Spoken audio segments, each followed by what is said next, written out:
O jueves, aterrizamos a las 12 en punto con 3.243 horas de vuelo en directo. Además, vamos a tener media hora en exclusiva con nuestro psicólogo. No nos lo podemos creer. Vamos a presentarlo como se merece. Vamos allá. El profesional responde. Y con esa seriedad, esa bonita voz de Elsa, nuestra querida Elsa, damos la bienvenida a Ariel Denis. Buenos días. Uy, qué voz también. A ver cómo vienes hoy. Buenos días. Mi cielo. Buenos días, es un placer tenerte aquí, tenerte con tiempo. Vamos a aprovecharte. Después tienes tele, ¿no? Sí. O sea que después lo pueden ver también con Roberto Herrera en Televisión Española. Hoy has elegido un tema interesante. Acoso escolar. Sí. Pero yo, que soy una novelera, tenía apuntado aquí, ¿es lo mismo acoso escolar que laboral o personal? No es lo mismo. No es lo mismo. Primero porque un menor no se defiende igual de una situación de acoso. Y en segundo lugar, los protocolos y el modo de actuación en el caso de los menores y de la escuela es distinto, ¿no? Claro. Cuando se produce el acoso laboral, por lo general interviene un agente que es laboral, con lo cual yo debo acudir a algo que está fuera del entorno laboral. Cuando sucede el acoso escolar, mi protección está en los adultos del cole, por lo tanto la intervención también nace del lugar donde se produce el acoso. Claro. Generalmente un jefe, por ejemplo, o una jefa que acose a un empleado o una empleada, no puede apoyar la intervención en el acoso, porque es un agente que participa. Yo es que siempre me viene en mente esa película de Demi Moore, ¿no? Con Michael Douglas, y la verdad que en su momento fue una revolución esa película, porque era muy adelantada a su época y a sus tiempos, y eso, bueno, lo comentaremos en otros programas o al final si nos da tiempo, porque evidentemente existen muchos tipos de acoso, pero creo que el tema del acoso escolar es desgraciadamente muy actual, y yo siempre lo digo y lo comento. Yo recuerdo, por lo menos yo en el colegio, hombre, siempre las monjas se metían con alguna niña, pero eso no es acoso escolar, eso es que las monjas son monjas. Pero, perdona que lo diga, porque son más malas que el demonio. Y eso lo digo yo porque lo he vivido durante muchos años. Pero las niñas se respetaban unas a otras, no nos reíamos, o no sé. ¿O será que está de moda ahora el acoso escolar? Yo por lo menos en mi época no lo viví. Yo personalmente ni lo vi en otras personas cercanas, gracias a Dios. Lo que sí recuerdo, fíjate, y me llama mucho la atención, era un chico pobrecito que era epiléptico y continuamente sufría ataques de epilepsia y llegaba un momento que era normal, lo poníamos en el suelo, le poníamos un lápiz en la boca, pobrecito mi niño, y ya nos acostumbramos, es decir, hasta el pobre chiquillo formaba parte de la escuela, ¿no? Y así fue, pero vamos, es lo que más recuerdo, porque ayer pensando en el acoso, digo, yo gracias a Dios nunca he visto un caso de esos, pero hoy se produce muchísimo. Sí, cada vez se produce más. ¿Y por qué? Si supiésemos por qué, claro, no habría acoso, ¿no? Porque conociendo el origen es un fenómeno muy complejo. No quiere decir que no existiese antes, porque sucede como con las cifras de violencia sobre la mujer, ¿no? También, al principio las cifras se basaban en las denuncias y en las muertes. Claro. Cuando realmente se han hecho investigaciones se ha visto que se doblaba, a veces se triplicaba la cifra. Sí, pero todo se escondía de otra manera. Lo hemos visto con las declaraciones de Cañete en la campaña, que han surgido testimonios. Fíjate que han surgido testimonios machistas de otras épocas y yo creo que el machismo siempre ha existido, lo mismo que yo creo que el acoso no es un fenómeno moderno y contemporáneo. Claro. Siempre en los grupos ha habido rechazo al diferente y ha habido también luchas de poder. Muchas veces el acoso no tiene que ver con tener epilepsia o con algo en concreto. A veces las familias quieren encontrar la lógica. Quieren encontrar la lógica al acoso. El acoso no tiene lógica. A veces se empieza a acosar a un niño porque se equivoca en una clase. Porque no, este caso del crimen hace años de un niño que no mete la canasta que decide el partido, ¿no? Y a partir de ahí empiezan a acosarlo. Se puede ser algo completamente arbitrario, no necesariamente soy gordo o gorda, soy gay, soy lesbiana, formo parte de una minoría o no. Lo que sí es importante es diferenciar que una cosa es un incidente y otra cosa es un acoso. Claro. Pues muchas veces hay una situación que se me está repitiendo cada vez más en la consulta y es la familia me dice, es que los compañeros o este compañero en concreto que normalmente tiene bronca con mi hijo, no se llevan bien, ha invitado a toda la clase menos a él, a su cumple. Ya, eso es Entonces, muy feo. cuando hablamos con el cole, claro, esto es feo, no es deseable, tiene un impacto emocional en el menor, pero no podemos considerarlo un acoso. Ya, eso es un menosprecio. Exacto, es importante que sea una situación de presión agresiva, de rechazo, de no integración, que dure en el tiempo y que se repita. Claro. ¿Y la media de edad, por curiosidad, es...? Pues mira, no existe una media de edad. Bueno, lo que sabemos en los datos es que el acoso en primaria no es muy difícil medir. Por ejemplo, en niños y niñas de 6 años no hay instrumentos claro. realmente eficaces para medirlo. A partir de ahí, ya entre primaria y secundaria, empieza a crecer el acoso en proporciones, los riesgos muy altos, de más del 55%, pero lo curioso es que a medida que suben los cursos, el acoso desciende. Baja, claro. Vale, este es el dato. Pero fíjate, la Confederación de Centros de Enseñanza señala que de cada 10 alumnos, 8 adolescentes confiesan en estos cuestionarios que están preocupados por el tema del acoso. Y esto se indica como que han sido testigos o que han vivido situaciones de acoso, ¿no? El 35%, según estos datos, han sufrido al menos algún momento en su vida algún tipo de bullying, de acoso. Bullying, efectivamente. Bullying. Lo que sí está ocurriendo en los últimos años, que apunta a lo que decías y en parte tienes razón, es que se está produciendo ciberacoso. También, que es una modalidad que, bueno, también ha estado a debate el tema de redes sociales con los insultos y ¿no? Y esto sí que es importante porque, claro, nos meten en un escenario que es digital donde es mucho más difícil de intervenir. Ya de por sí a veces el profesorado tiene dificultades para poder dedicar un tiempo y hacer este tema, aunque me consta que los centros tienen sus propios protocolos y protegen al menor. La prioridad es la protección al menor. Esto lo ampara la ley, la ONU, la Constitución y todas las instituciones están a esto, a proteger al menor. Que amparan a alguien. Porque vamos. Pero es verdad que a veces es muy complejo. Imagínate el ciberacoso, ¿no? La indicación para las familias sobre este tema es nunca pedirle al menor que se defienda. Esto es un tema que escucho mucho, especialmente en los padres, ¿no? Bueno, y cuando te ha contado esto o cuando has detectado esto, a veces vienen con la sospecha, ¿no? Quieren saber si se está dando acoso o no. Me dicen, no, yo le he dicho que se tiene que defender. Claro, pero los padres, por eso estamos nosotros aquí. ¿Qué tiene que hacer un padre cuando un hijo le cuenta Exacto, eso? Pues esto es un error. No te defiendas. ¿Te defiendo yo? No. Claro, te defiendo yo. Claro, ¿vale? Exacto. Bueno, pues claro, buenísimo consejo. Dar apoyo. ¿vale? Te voy a apoyar, no te preocupes, te voy a apoyar. Y es importante también no sacar afuera, ¿sabes? No elevar el tema que es motivo del acoso, ¿vale? Por ejemplo, me llaman el torpe, porque un día pasó esto en la clase y entonces todo el rato no me dejan. Hay una frase estereotípica en el acoso que es tú no. Tú no hables ahora, tú no juegas con nosotros, tú no puedes venir, nuestro secreto tú no lo vas a saber, ¿no? Entonces, claro, esto repetido y en el tiempo genera... Eso frustra se muchísimo. llama en términos que suena muy grave, pero se suele usar el término asesinato psicológico, ¿no? Dios. O sea, este proceso de merma, no, que claro, día tras día, si estoy sometido a los mismos mensajes, a los mismos rechazos, esto... Es igual que el tú no vales, tú no sirves, tú no puedes. Exacto. Es el tú no. Aunque sí es importante, creo, que la familia no entre en el tema, porque a veces puede ser una situación, se repite bastante también, una situación en la que, siendo más pequeño, al niño o a la niña se le escapa la pija en el cole. Y esto pasa en el aula. Y esto es un elemento que se utiliza para... ¿Vale? Es importante no entrar en este tema. A veces la familia dice, no, pero no se meó, no, pero no, esto no pasó, pero eras pequeño, pero es que tenías... Dejarlo. Y el tema no es importante, no tocarlo. porque es un modo de justificar la violencia. O sea, de fondo lo que estamos diciendo es, si el tema fuese cierto o fuese importante, sí que estaría justificado. No. Claro. En ningún caso la violencia está justificada. Por lo tanto, yo te apoyo y es importante que te apoyes en los adultos. Y el segundo capítulo es, mucho profesorado, y a veces me alarma porque me lo han dicho directamente o lo he visto en la consulta, penalizan, entre comillas, a los chivatos. O sea, hay una cosa que el alumno se acerca al profe y dice, siempre mire, todos hemos vivido el secretito en clase de estamos haciendo esto, estamos planeando lo otro. Muchas veces forma parte del juego, ¿no? El niño reta las figuras de apego, ve dónde están los límites a través del juego, ¿no? Y puede haber uno en la clase que vaya al profe y diga, mira que están organizando esto. El chivato. Y a veces el profesor o la profesora le dice, no hay que chivarse. Claro. Esto es un error. Porque precisamente esto impide que se disuelva la cosa. Claro. Vale, hay un principio que es el de solidaridad, generar debates con los alumnos y también en la propia familia para que también, y es el efecto más poderoso de disminución del acoso es cuando los compañeros denuncian esto y defienden, y se ponen en medio, porque precisamente el acoso continúa cuando el menor no se defiende o no es capaz de defenderse. Es como cuando discutes con alguien y descubres el punto flojo.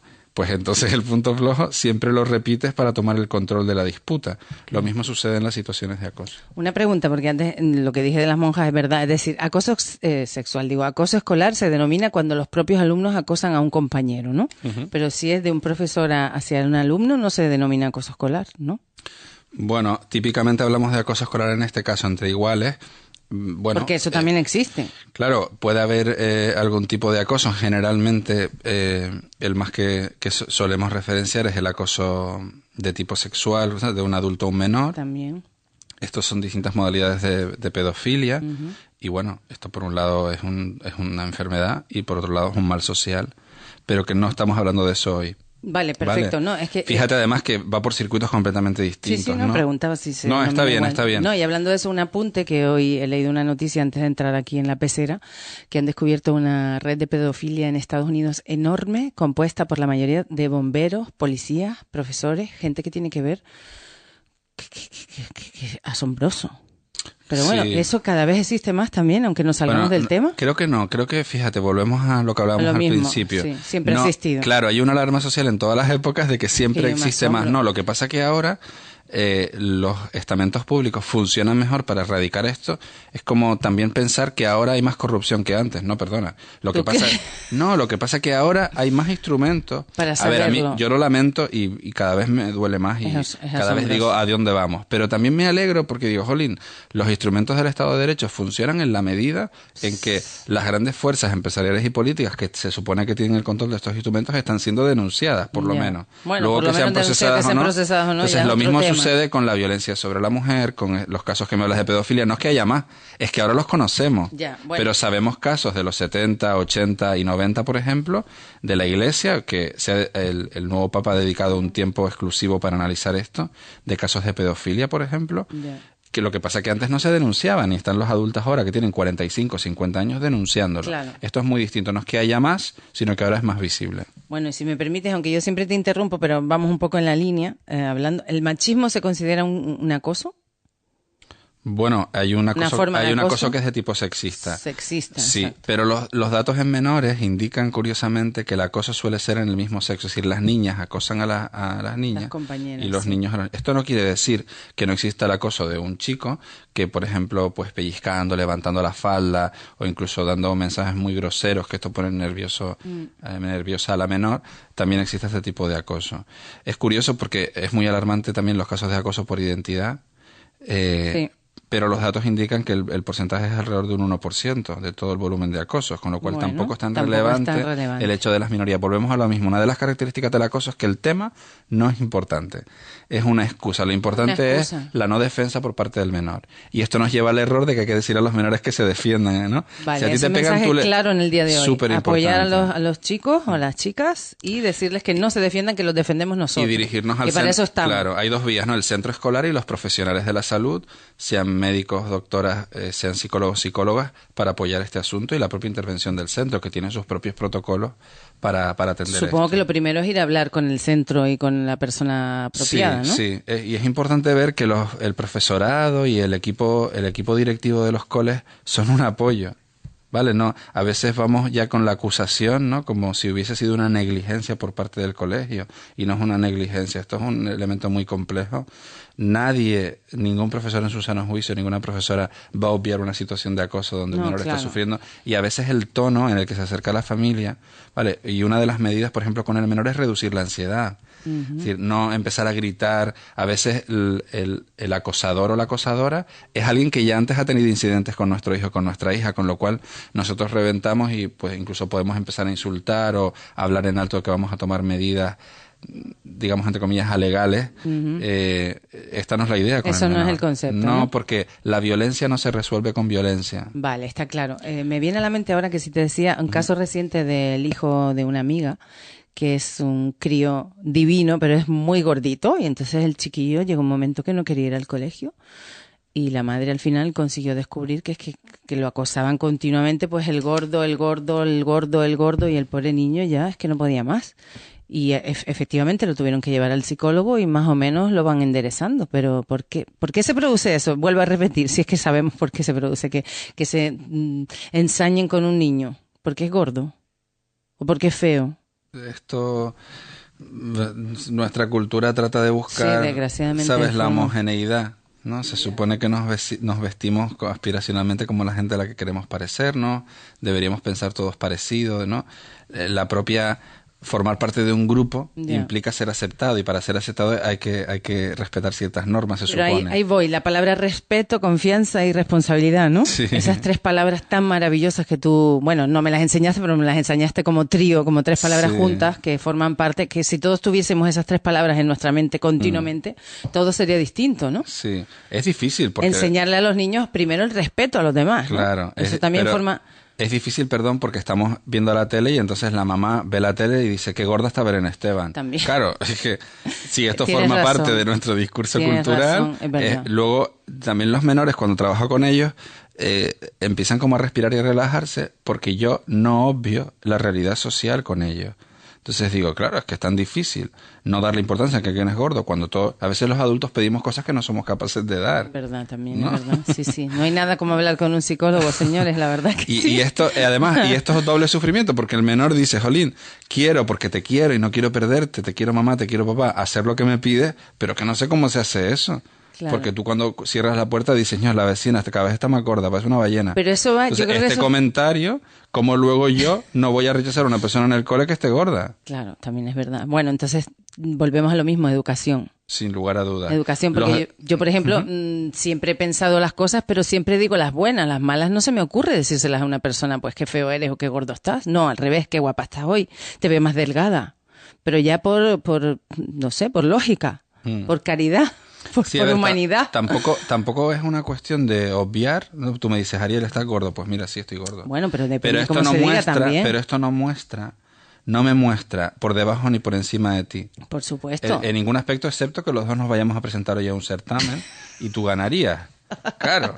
Pero como no nos vamos a presentar los dos a un certamen hoy, yo quedaría el último. Yo ya no me voy a presentar a ninguno más, que lo sepa. Yo sería Miss Disparate y tú Miss Radiofónica Senior. Miss Juernes, Radiofónica Senior. Eso me ha gustado, ¿eh?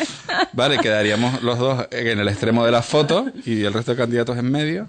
Pero Ay, señor. Me explico, o sea, al final es la valencia que tiene, ¿no? Tienes toda la razón y te estoy robando tiempo de darle consejos a los padres que nos estén escuchando de qué es lo que tienen que hacer y cómo. Bueno, detectarlo, si chillan o gritan al menor, hacen gestos de burla o de desprecio, se meten conmigo, se burlan de mi apariencia física, me acusan de cosas que no he dicho o hecho, cuentan mentiras acerca de mí, me insultan, se ríen de mí cuando me equivoco, no me hablan, no me dejan hablar, me llaman por motes que no me gustan, no me dejan jugar con ellos, me amenazan con pegarme o incluso me empujan, no puede haber agresión física. Todo este catálogo dañino alrededor del acoso, si se dan varios de estos elementos y se dan repetidos en el tiempo, podemos estar pensando de acoso. Evidentemente la propia familia no tiene una medida de esto en el cole, así que indicadores discretos sobre esto puede ser niños que no tenían ningún problema de memoria que empiezan a olvidarse de cosas, ahí donde niños y niñas que se concentraban con normalidad, por ejemplo, para hacer sus trabajos del cole y ahora no lo están haciendo. Niños o niñas que se despistan con facilidad, el insomnio, por supuesto, los cambios en el apetito, ¿no? La voracidad o la pérdida de apetito en contraposición a que antes no había voracidad o pérdida de apetito. Siempre esta diferencia, ¿no? Sí, cuando ves algo raro, que algo que no es normal. Que a veces pasa con el tiempo el desajuste escolar. Claro. Muchas veces, además, los tutores y las tutoras, cuando hay un cambio radical en el cole en cuanto a los resultados de los niños o las niñas, una gran pregunta que se suele repetir mucho es, ¿te está pasando algo en casa? ¿Está todo bien? ¿No? Pues sabemos que hay una influencia emocional en el hecho del rendimiento y esto puede explicarse también a través del acoso. Por supuesto, las familias que son más abiertas a hablar sin juicios, que permiten que los menores se expresen importante. Sin interrupciones y sin juzgarlos cada vez que intervienen, ayuda a que puedan decir esto. Pero claro, definicionalmente el acoso genera una situación de vergüenza también, claro, y de culpa. Es uno de los pasos también con la familia, que es tratar de insistirles en que no son culpables de esta situación. Eso está muy bien. Son víctimas y van a ser protegidos, protegidas. La propia vergüenza impide decirlo, como sucede, por ejemplo, en el caso de las violaciones, ¿no?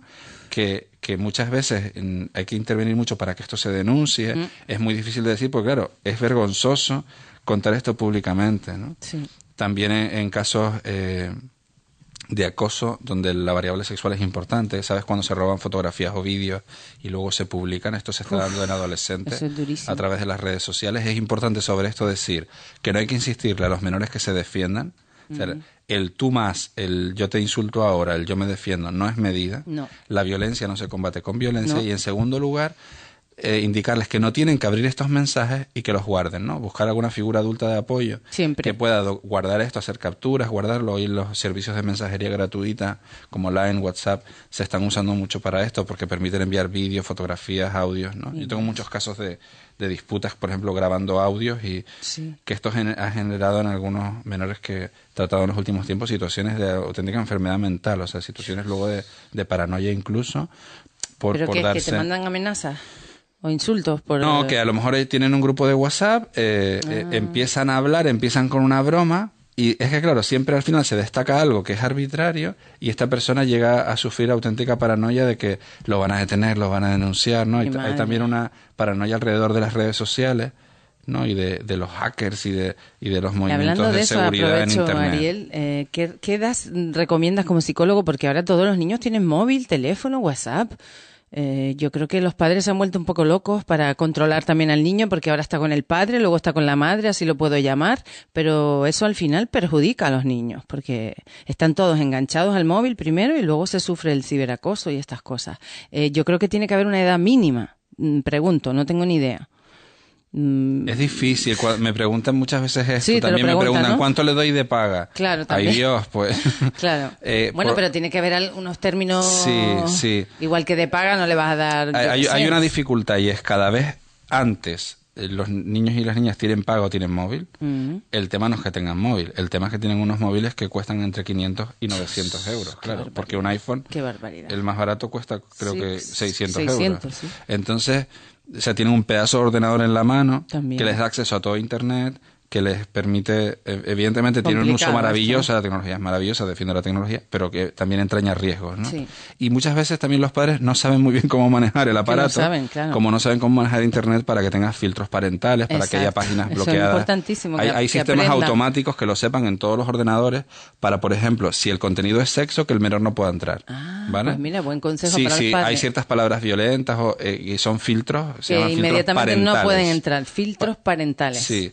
Y estos bloqueos permiten tener cierto control al menos. Por supuesto que no se pueda borrar el historial, ni en la navegación del móvil, muy importante. Yo, por ejemplo, les digo también que busquen la referencia del grupo. Me pasa con menores que están en centros privados, sus familias tienen un poquito más de poder adquisitivo, y me estoy encontrando con menores de 12 y 13 años, más 12 y 11 que 12 y 13, pero en esas edades, que ya está el debate de ¿le doy el móvil o no? Y les pregunto, ¿en el aula qué pasa? Todo el mundo tiene el móvil. Claro. Porque además el que te lo pregunta es alguien que ha tardado en darlo. Sí. Porque el que lo da luego no te lo pregunta. Claro. Sino suelen ser padres y madres más prudentes. Y me dicen, es que toda la clase lo tiene. Y digo, bueno, no dárselo, habrá que vemos cómo se lo damos. Más bien la pregunta es cómo se lo damos en función de qué.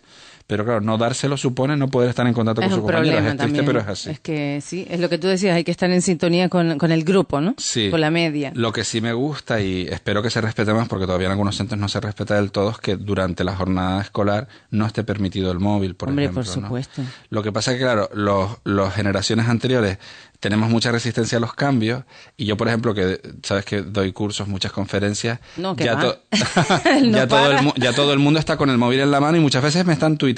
O sea, hace 2 noches di una conferencia online con México, conectamos con México, y todas las preguntas me estaban llegando por Skype, por Facebook o por Twitter. Mi madre. Entonces, ¿cómo se puede dar una conferencia leyendo el Twitter, leyendo el Facebook, leyendo mi madre? Es que eso es una locura. Pues sí, entonces esto también en el aula, ya muchas aulas tienen todas iPad, por ejemplo. Es indicativo, sí, pero bueno, en ese caso es para una función creo que especial, hay que crear ¿no? instrumentos de vigilancia y de protección del menor y crear foros de debate y de discusión para ver el alcance de esto, con las familias y con los menores, y tomar decisiones conjuntas. Pues sí. Lo mismo con los cumpleaños. Yo, por ejemplo, estoy apoyando mucho esta idea nueva en los coles de que los cumpleaños se celebren en grupos. Sí. No tener cada 2 semanas un cumpleaños un compañero de clase, sino que se reúnan los trimestres y que haya una fiesta cumple del trimestre de todos los compis. Porque además los pobres padres comprando regalos todo el día, que lo he vivido personalmente por mi hermano, ¿no? Que es este fin de semana el cumpleaños de uno, este fin de semana el de otro, y es todo el día comprando un regalo, asistiendo a una fiesta, llevando al niño, trayéndolo, que es un... Pero ¿sabes también por qué? Por las situaciones de desigualdad. No todas las familias pueden celebrar el cumple igual, y siempre hay una familia que pone elefantes blancos, purpurinas, 7 helicópteros, sí. conferencia con Lady Gaga, y claro, Y hay otra que, bueno, pues que puede llegar a unos comprar refresquitos una tartita y unas palomitas. Y está bien. Claro. Entonces, si nos ponemos de acuerdo, también unificamos y esto favorece la integración. El grupo. Que volvemos al mismo tema. Los chiquitajos, ¿no?, se sientan también más integrados, como se hizo originariamente con los uniformes escolares. Sí, gracias a Dios. Que era Yo siempre he estado a favor de los uniformes, porque además es una comodidad absoluta y evidentemente se evitan esas diferencias entre las marcas, las ropas, etcétera, etcétera. Sí, Eso está muy bien. La OCU ha hablado, creo, en algún momento de esto, y es que es más barato tener uniforme que ropa de calle. Sí, más barato, por supuesto. Pues, bueno, nos quedan 2 minutitos, te das cuenta, y hemos hablado un poquito, pero bueno, hemos dado las pautas más importantes, sobre todo para los padres, ¿no? Poderlo detectar cuando hay algo raro, los padres tienen que saber y darse cuenta cuando pasa algo con su hijo, igual que cuando los profesores se dan cuenta de que algo pasa en casa. Es evidente que te pasa algo en casa, y en este caso te pasa algo en el cole, ¿no? Eso es. Que no cunda el pánico, no gritar, decirles que no se defiendan, que los vamos a defender nosotros. ¿Qué más? Seguro que hay más consejos. Los debates familiares creo que son muy importantes. Evitar los debates familiares. No, evitarlos no, favorecerlos sobre el tema de la violencia. Vale. Nos olvidamos que podemos negociar conceptos. Yo no puedo negociar contigo que salgas hoy con tus amigos y llegas a la 1 de la mañana. Pero sí podemos negociar conceptos sobre por qué quieres llegar tan tarde, tus amigos llegan tan tarde, es que cuando tú estás fuera yo me preocupo y no duermo. Es decir, poder hablar... Duro tiene que ser eso, para claro, los padres. pero poder hablar abiertamente de estas cosas, y también los propios padres y madres creo que... encontrarse con sus hijos en la autenticidad de que para mí también es difícil controlar mi ansiedad. Para mí también a veces ha sido difícil defenderme. Yo también he vivido situaciones de dolor y necesité apoyo. Y decirle esto a un menor es revolucionario. Entonces, estas conversaciones, sin siempre tener que aleccionar, sino hacerles preguntas también a los menores. ¿Cómo ves el mundo? ¿Cómo estás en el cole? ¿No? Esto previene estas situaciones porque abre la puerta a poder hablar con naturalidad. Eso me lo comentaba ayer una amiga que tiene un niño cercano de 15 años. Dice, tenemos unas charlas tan increíbles, hace tantas preguntas, pero claro, ya es casi adulto. Con 15 años. Sí, hay que morderse los labios porque a veces nos dicen cosas. A mí me pasa con mi hermana, que por cierto, hoy es su cumple. ¡Ay, felicidades! Felicidades. Hoy 2 hermanas, una carnal y otra vital, que Antonia San Juan también cumple años. También cumpleaños, felicidades, Antonia. Y bueno, con ella a veces, evidentemente hablamos, cuando era más pequeña, ahora ya es más mayor, pero cuando era más pequeña yo me mordía los labios para no decirle que no a cosas, porque era importante también que se sintiera apoyada. No siempre tenemos, que a veces nos hablan los menores y decimos, no, eso está muy mal, porque que uno... No, cuidado con los no, cuidado con los no. Escuchaba estos días en consulta un mensaje que le había pasado siempre uno de los padres a mi paciente, a mi cliente, y era, hay que estar, primero los demás y luego tú. Nunca se debe destacar. Eso son frases demoledoras que cuando yo vivo situaciones contrarias no lo cuento, porque claro, me da vergüenza que mis padres sepan esto. Entonces es importante que el menor se sienta con libertad de poder decir cualquier cosa. Pues yo creo que con esa frase nos vamos a despedir. Se nos hace corto, la verdad. Increíble. Lo guardamos ahí por si algún día no nos vienes o no puedes estar aquí con nosotros, porque me parece muy interesante el tema de hoy. Si quieren seguir escuchando a Ariel en la televisión española, en breve, con Roberto Herrera. Ariel, un placer tenerte aquí. Me encanta estar contigo. Te liberamos, por si tienes prisa. No es una cárcel, para mí es un paraíso. Igualmente. Bueno, publicidad y nos despedimos.